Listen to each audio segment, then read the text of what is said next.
Richard Hatch versus Tina Wesson. We all know Richard Hatch is kind of responsible for giving us the survivor manipulation outline. Nobody's working toward a particular goal, not the silly little stuff about, oh, who's going to sleep where, what are we going to do, but why are we here? And what's the point? But on the other side, we have Tina, who showed the world that in a social game, sometimes your social game is what's going to win you the game.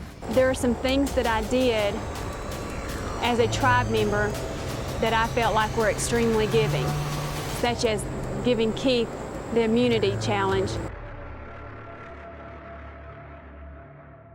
Hello everyone, Nick here to do what I hope will be a fun series, putting Survivor players against each other and really seeing which player was the better player.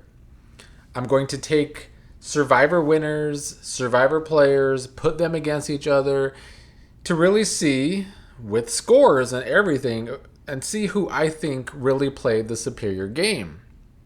If this goes well, I'd love to do this for Big Brother players at some point after I finish rewatching the early seasons over on patreon.com/OCGTV.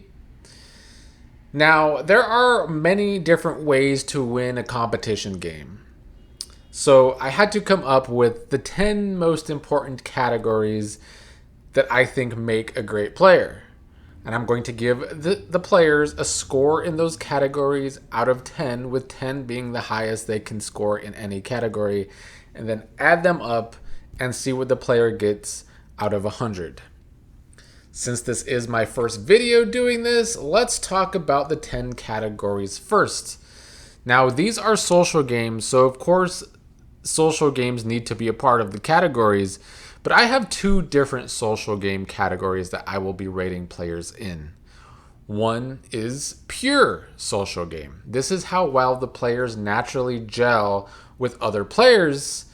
It's if they're naturally likable, it's if they're socially aware, and I would also consider this category a part of jury management. But the second social category is strategic social game. How well this player gained allies, had numbers, and either used those allies or numbers in a way that made them go further in the game. I also consider this category on how a player kept their threat level down throughout the game if needed. Now, category 3, I have overall strategy, because as I said at the beginning, there are many different ways to win the game. So each player needs to be judged by the strategy they implemented, the strategy or strategies, and how well they got that strategy to work. The next category is competitions. And this is a tough category for me because I don't think most players need to be graded out of 10 in this category, because most good players don't have to rely on competitions to win the game. So really, as I go along rating players over time, it might be only challenge beasts that get rated highly in this category, but also the players that win when they need to win, because I think that is more important than just winning any old competition. Category 5 is how well did they read the game or see the board in the game. Did they maintain the right read on other players throughout the game? Were they able to see their position in the game well throughout the game? The next category is manipulation or loyalty. This category will be usually rated depending on how the player played. If they played a loyal game, I will give them a grade with how well I think their loyalty really was in the game. If they played a game of manipulation, we will rate how well their manipulation worked for them. The next category is agency. Some players make it far by just staying under the radar and not doing a whole lot. So I don't think those players deserve to have a lot of points in that category, or just a lot of points overall. So some points will be knocked off to their overall score if they are a player that just really sat back too much. But if a player had agency throughout the game and had influence throughout the game, then the higher their rating in that category will be. For me, this category personally is also how entertaining that player was.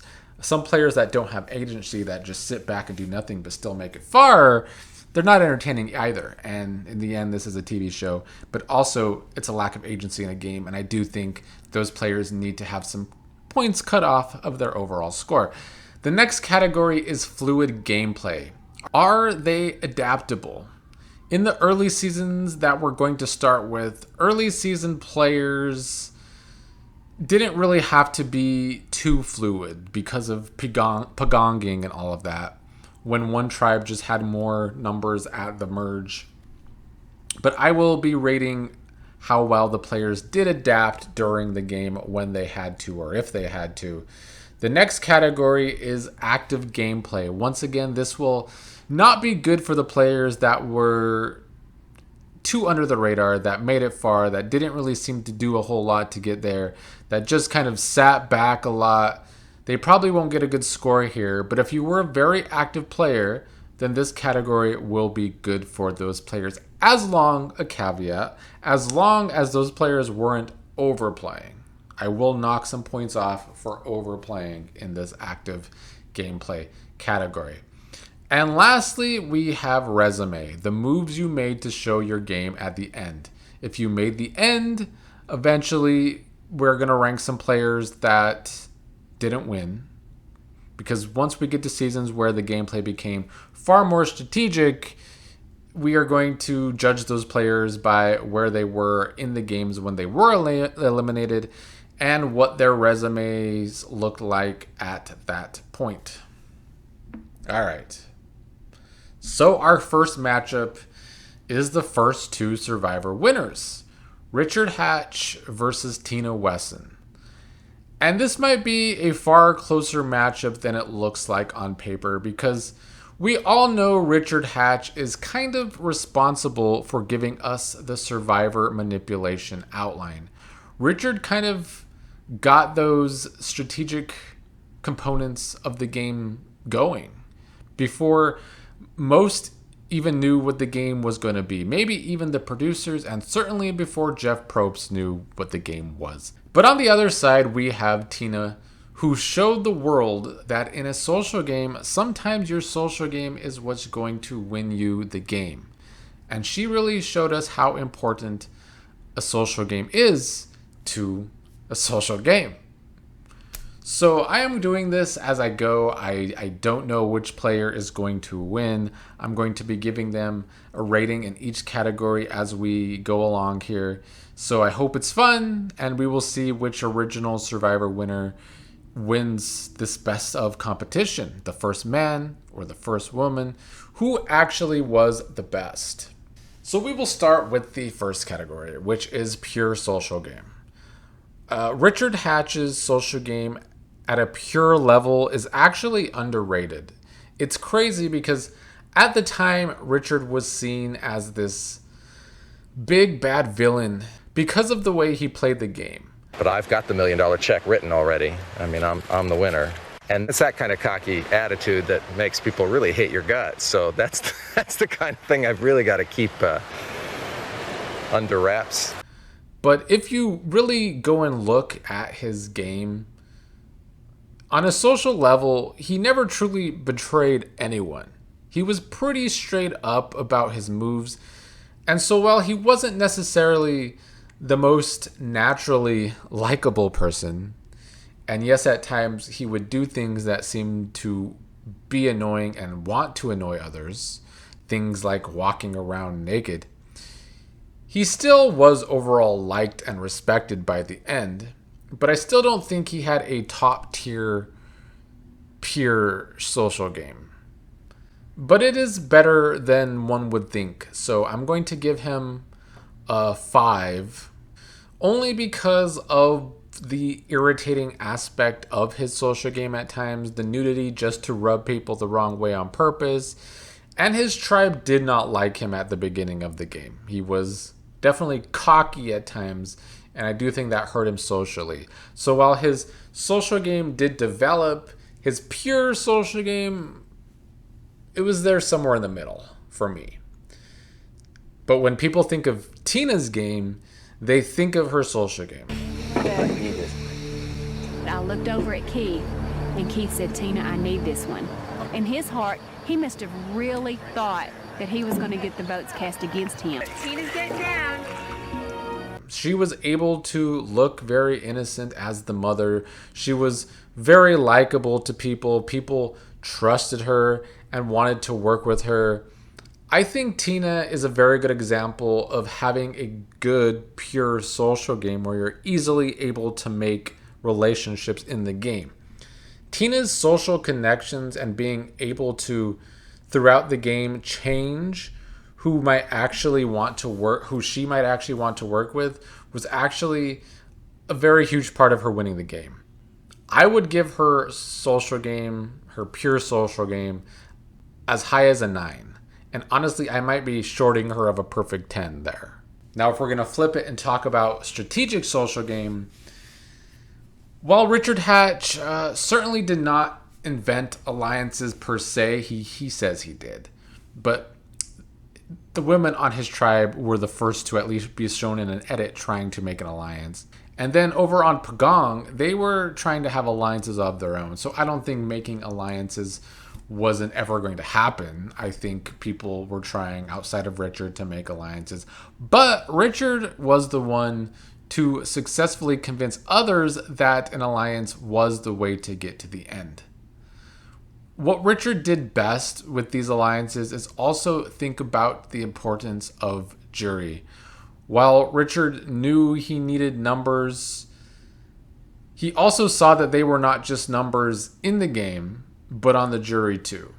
So for strategic social game, I have to give Richard an 8 for being so far ahead on the social game from a game sense. With it being the first season, he truly understood the social aspect of the game, even if he didn't have the best pure social game to be a likable person. Now, Tina's strategic social game is honestly severely underrated. Much like some people think Richard Hatch's pure social game was actually really, really bad, when it was decent and he had his detractors because of his personality and, the whole annoying with the nudity thing, Tina was not just a pure social player like a lot have seen her over the years, because Tina was actually cutthroat. She saw the strategic side of the social game. She cut one of her friends, Marilyn, early in the game. She used Colby and Keith as numbers to get Mitchell out and break up Jerry's alliance. Tina always used her social connections to get out people she was least connected to, so that she could then ride to the end with people that she was most connected to, which in the end was Colby, Keith, Elizabeth. So I'm giving Tina a 9 in this category because of her pure social game. Having the game relationships really made the strategy side of her social game be able to pop because of that. All right, the third category is overall strategy. And once again, with Richard, he kind of carved the early strategy of Survivor. In these very early seasons, nobody got the game like Richard. Going to Final 3 and stepping down from the challenge, basically throwing the Final 3 because he knew if he had to eliminate either Kelly or Rudy, they weren't going to vote for him in the jury, and he was likely going to lose the game. So Richard needed Kelly to win that final challenge and get rid of Rudy herself, because Richard saw, as I said, with his strategic social game, the numbers in the jury for him that were important. Richard said from day one he was going to win, and he proved that he knew how to win. So overall strategy, with it being the first ever season, Richard was perfect. He had the perfect strategy coming in on how to win a game like this, when it came to the alliances, when it came to seeing the numbers, when it came to seeing how the jury works.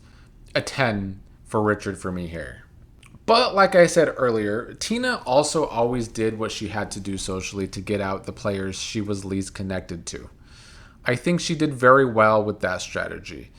Now, Tina's edit was not as strategy driven as Richard's was, and a lot of that is because Survivor lacks editing when it comes to women a lot, but also back then on Survivor wanted a season of mom energy and loyalty after Richard was the big villain from his first season.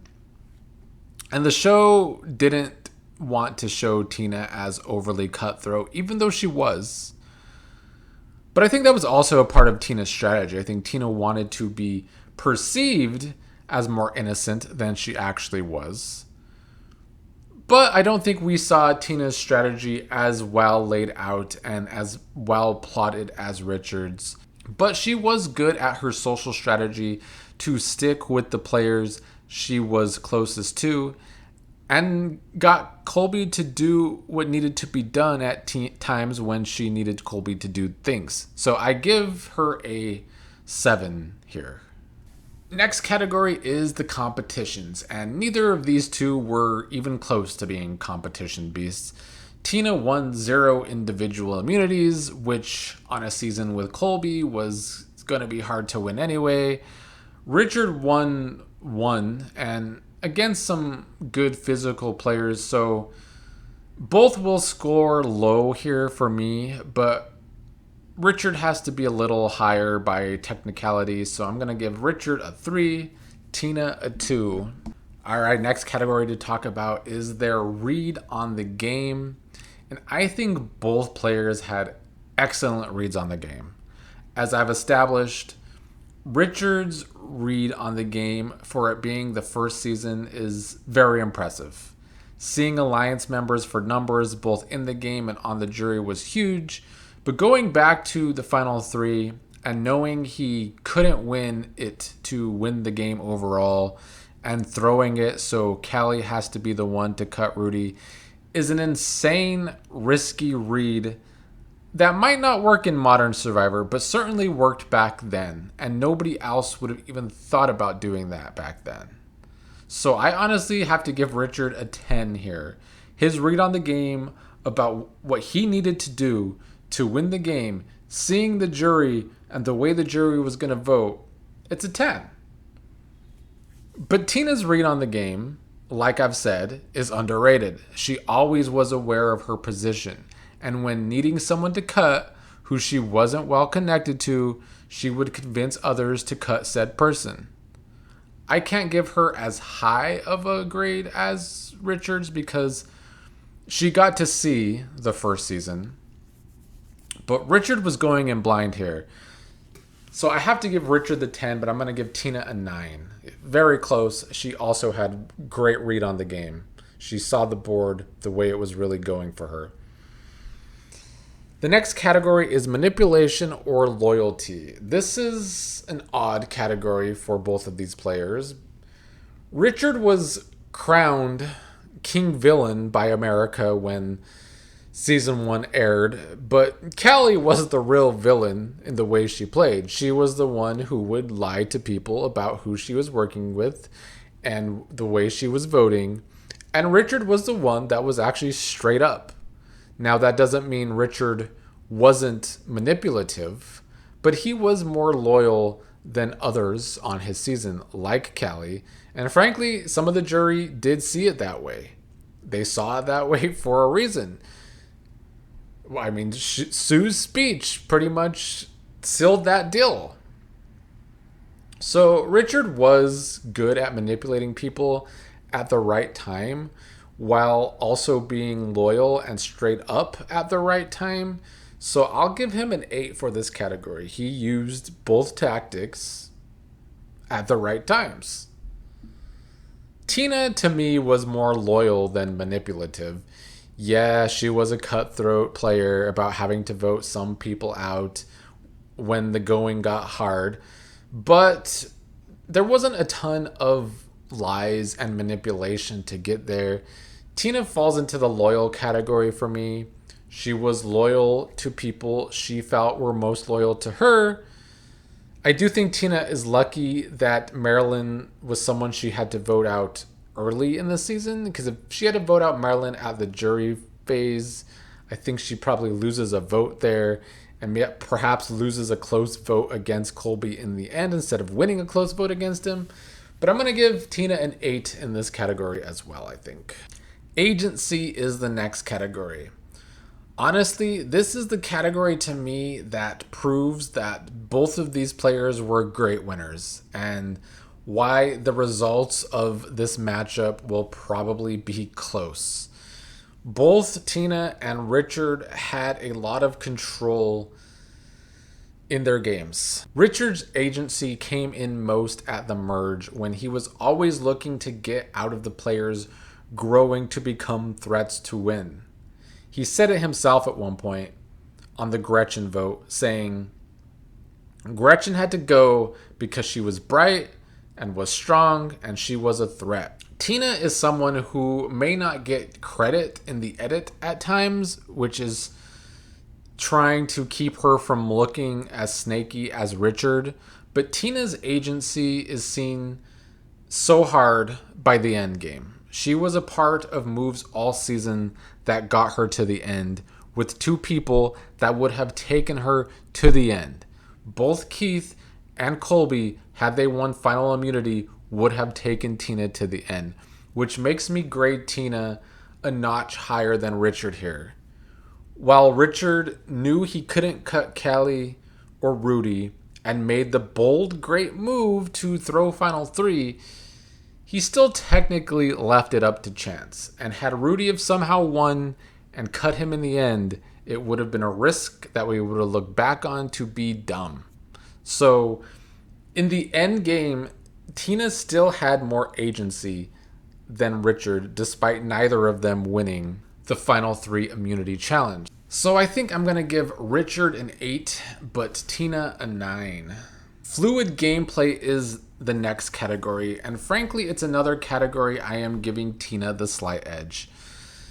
Neither had to play too fluid of a game because Richard and his tribe invented pagonging. They pagonged the Pagong tribe, having more numbers at the merge to get them out one by one by one. But Tina did show she could be more fluid in getting Colby on board to vote out original tribe member Amber before voting Roger and Elizabeth from the other tribe. So I'm going to give Tina a 6, and I'll give Richard a 4 here. I'm not saying that Richard could have been more fluid if he had to be, but there's no evidence to show me that he was more fluid of a player come merge, because he didn't have to be. Active gameplay is the next category. I think I'm going to give the edge to Richard in this one. Richard was playing this game the whole time. And with it being the first season, he's practically the one inventing the game as the season played out. Tina played hard in certain rounds with her social game, but was not this constantly active player. It was also the sign of the early seasons where survival was a huge part of the show and not just the game. But Richard not only used survival as reasons to keep him, telling people they wouldn't be eating fish if he's not around, but he was also constantly playing the game, and I think using the survival aspect as a part of the game. So I'm going to give Richard an 8, and I'm only going to give Tina a 5 here. And that brings us to our last category, which is resume. This is a tough category for the early seasons where this wasn't really important. Both players were on tribes with competition beasts that they ended up beating in the end. Richard's move to throw final three is a great game move, but not something an early jury would respect. But it did help him go to the end with the comp beast Callie that had a member of the jury or two bitter against her. Same for Tina, who was riding comp beast Colby's wave. But Tina had to convince Colby to take her to the end over Keith, despite him having a better chance to beat Keith, which I think is important here.